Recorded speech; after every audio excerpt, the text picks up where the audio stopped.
मार्गदर्शन दे।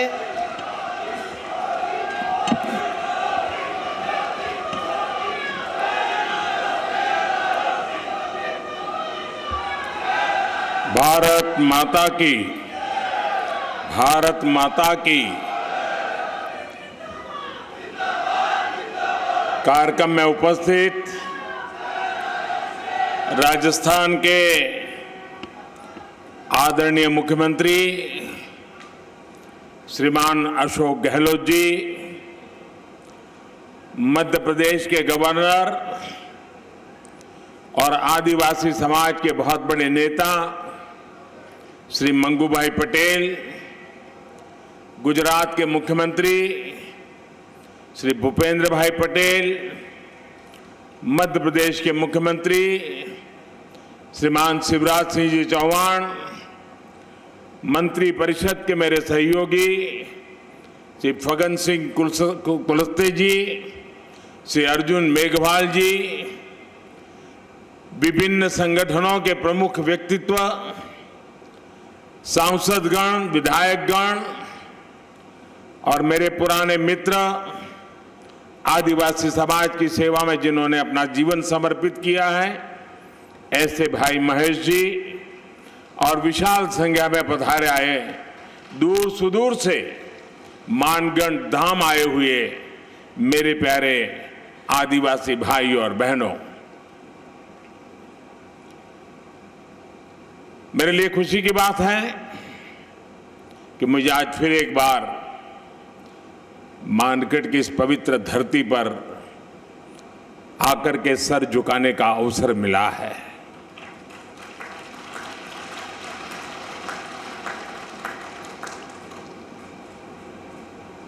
मुख्यमंत्री के नाते अशोक जी और हम साथ साथ काम करते रहे और अशोक जी हमारी जो मुख्यमंत्रियों की जमात थी उसमें सबसे सीनियर थे, सबसे सीनियर मुख्यमंत्रियों में है। और अभी भी हम जो मंच पे बैठे हैं उसमें भी अशोक जी सीनियर मुख्यमंत्रियों में से एक है। तो उनका यहां आना, इस कार्यक्रम में उपस्थित रहना। साथियों,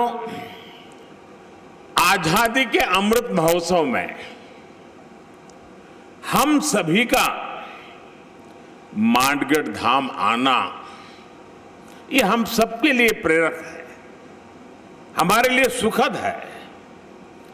मानगढ़ धाम जनजातीय वीर वीरांगनाओं के तप, त्याग, तपस्या और देशभक्ति का प्रतिबिंब है। ये राजस्थान, गुजरात, मध्य प्रदेश और महाराष्ट्र के लोगों की साझी विरासत है। परसों यानी 30 अक्टूबर को गोविंद गुरु जी की पुण्यतिथि थी। मैं सभी देशवासियों की तरफ से गोविंद गुरु जी को पुनः श्रद्धांजलि अर्पित करता हूं। मैं गोविंद गुरु जी की तप तपस्या, उनके विचारों और आदर्शों को प्रणाम करता हूं। भाई और बहनों, गुजरात का मुख्यमंत्री रहते हुए मानगढ़ का जो क्षेत्र गुजरात में पड़ता है, मुझे उसकी सेवा का सौभाग्य मिला था। उसी क्षेत्र में गोविंद गुरु ने अपने जीवन के अंतिम वर्ष भी बिताए थे। उनकी ऊर्जा, उनकी शिक्षाएं आज भी इस मिट्टी में महसूस की जा रही हैं। मैं विशेष रूप से हमारे कटारा कनकमल जी का और यहां के समाज का भी आज सर झुका करके नमन करना चाहता हूं। जब मैं पहले आता था, एक पूरा वीरान क्षेत्र था और मैंने आग्रह किया था वन महोत्सव के द्वारा। आज मुझे इतना संतोष हुआ, चारों तरफ मुझे हरियाली नजर आ रही है। आपने पूरे श्रद्धाभाव से वन विकास के लिए जो काम किया है, इस क्षेत्र को जिस प्रकार से हरा भरा बना दिया है, मैं इसके लिए यहां के सभी साथियों का हृदय से आज मैं अभिनंदन करता हूं। साथियों, उस क्षेत्र में जब विकास हुआ, जब सड़कें बनी, तो वहां के लोगों का जीवन तो बेहतर हुआ ही, गोविंद गुरु की शिक्षाओं का भी विस्तार हुआ। साथियों, गोविंद गुरु जैसे महान स्वतंत्रता सेनानी भारत की परंपराओं के, भारत के आदर्शों के प्रतिनिधि थे। वो किसी रियासत के राजा नहीं थे, लेकिन फिर भी वो लाखों लाखों आदिवासियों के नायक थे। अपने जीवन में उन्होंने अपना परिवार खो दिया, लेकिन हौसला कभी नहीं खोया। उन्होंने हर आदिवासी को, हर कमजोर, गरीब और भारतवासी को अपना परिवार बनाया। गोविंद गुरु ने अगर आदिवासी समाज के शोषण के खिलाफ अंग्रेजी हुकूमत से संघर्ष का बिगुल फूंका, तो साथ ही अपने समाज की बुराइयों के खिलाफ भी उन्होंने लड़ाई लड़ी थी। वो एक समाज सुधारक भी थे, वो एक आध्यात्मिक गुरु भी थे, वो एक संत भी थे, वो एक लोक नेता भी थे।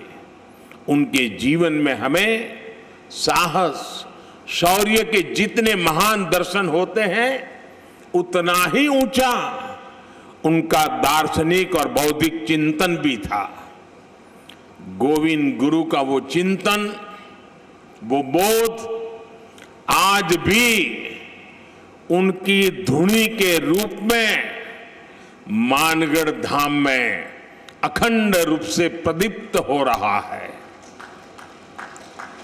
और उनकी संप सभा, देखिए शब्द भी कितना मार्मिक है।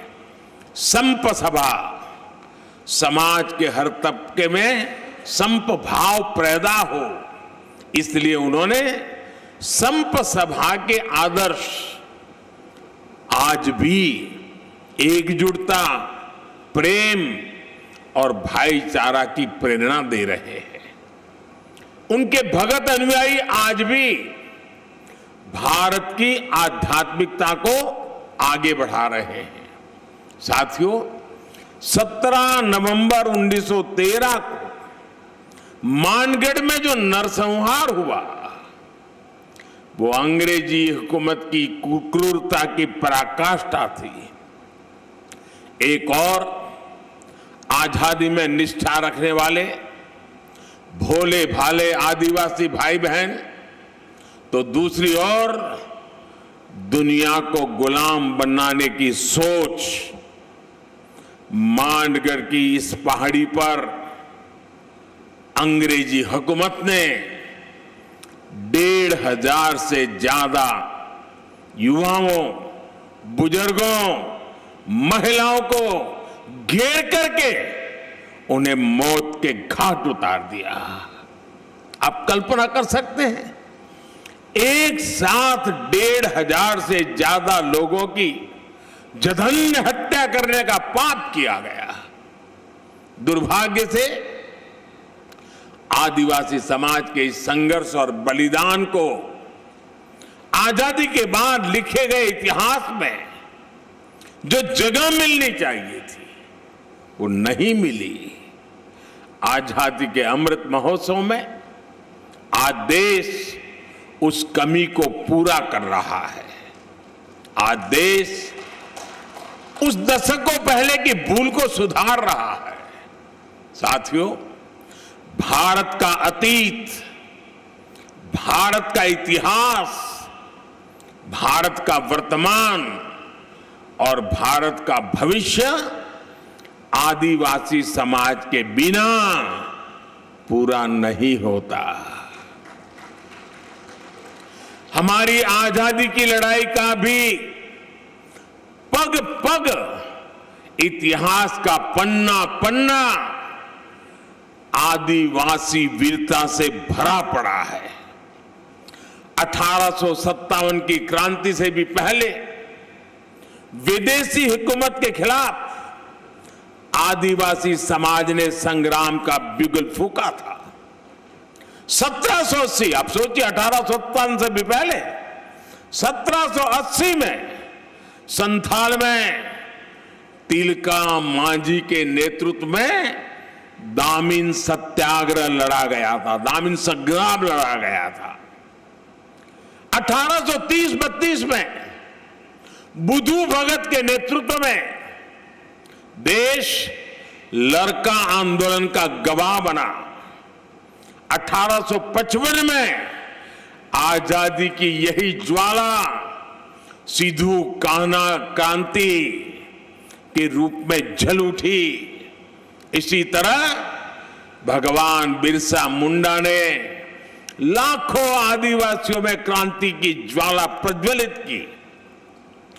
वो बहुत कम आयु में चले गए, लेकिन उनकी ऊर्जा, उनकी देशभक्ति और उनका हौसला ताना भगत आंदोलन जैसी क्रांतियों का आधार बना।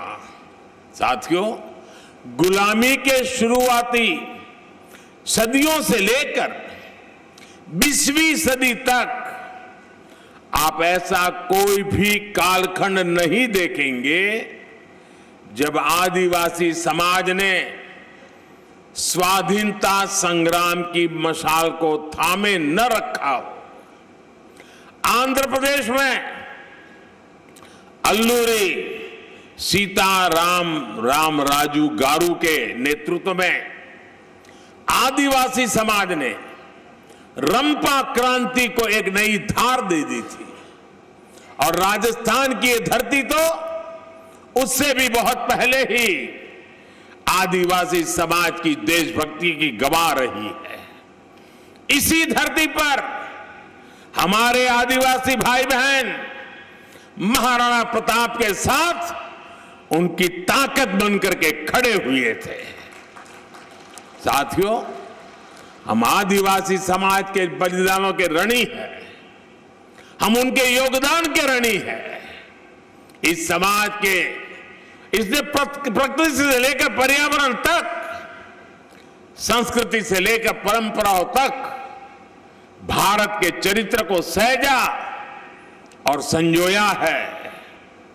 आज समय है कि देश इस ऋण के लिए, इस योगदान के लिए आदिवासी समाज की सेवा कर उनका धन्यवाद करे।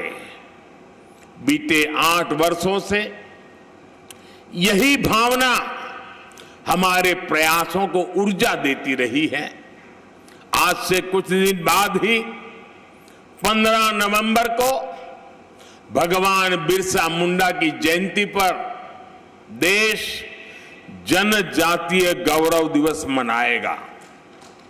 आदिवासी समाज के अतीत और इतिहास को जन जन तक पहुंचाने के लिए आज देश भर में आदिवासी स्वतंत्रता सेनानियों को समर्पित विशेष म्यूजियम बनाए जा रहे हैं।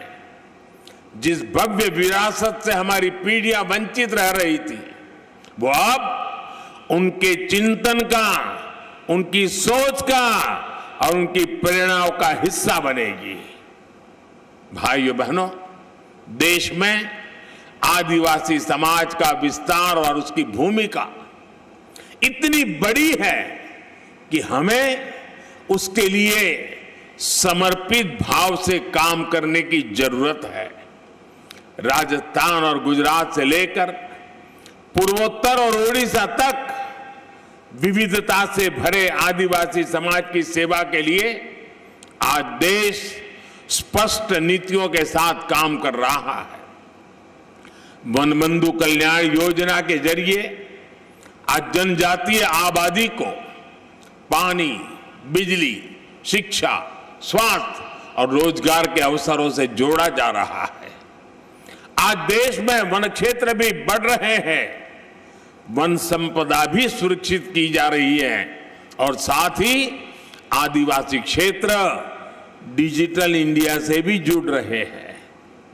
पारंपरिक कौशल के साथ साथ आदिवासी युवाओं को आधुनिक शिक्षा के भी अवसर मिले, इसके लिए एकलव्य आदिवासी विद्यालय भी खोले जा रहे हैं।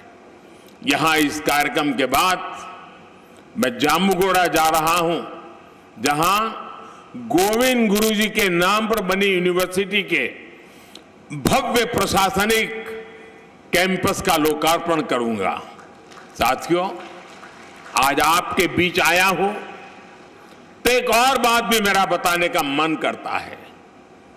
आपने देखा होगा, कल शाम ही मुझे अहमदाबाद से उदयपुर ब्रॉडगेज लाइन पर चलने वाली ट्रेन को हरी झंडी दिखाने का अवसर मिला है।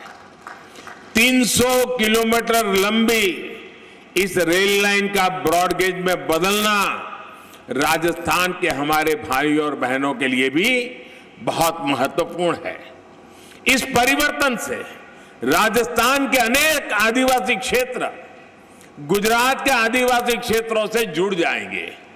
इस नई रेल लाइन से राजस्थान के टूरिज्म को भी बड़ा लाभ होगा, यहां के औद्योगिक विकास में भी मदद मिलेगी। इससे युवाओं को रोजगार की भी नई संभावनाएं बढ़ेगी। साथियों, अभी यहां मानगढ़ धाम के संपूर्ण विकास की चर्चा भी हुई है। मानगढ़ धाम के भव्य विस्तार की प्रबल इच्छा हम सभी में है। इसके लिए राजस्थान, गुजरात, मध्य प्रदेश और महाराष्ट्र को मिलकर काम करने की आवश्यकता है।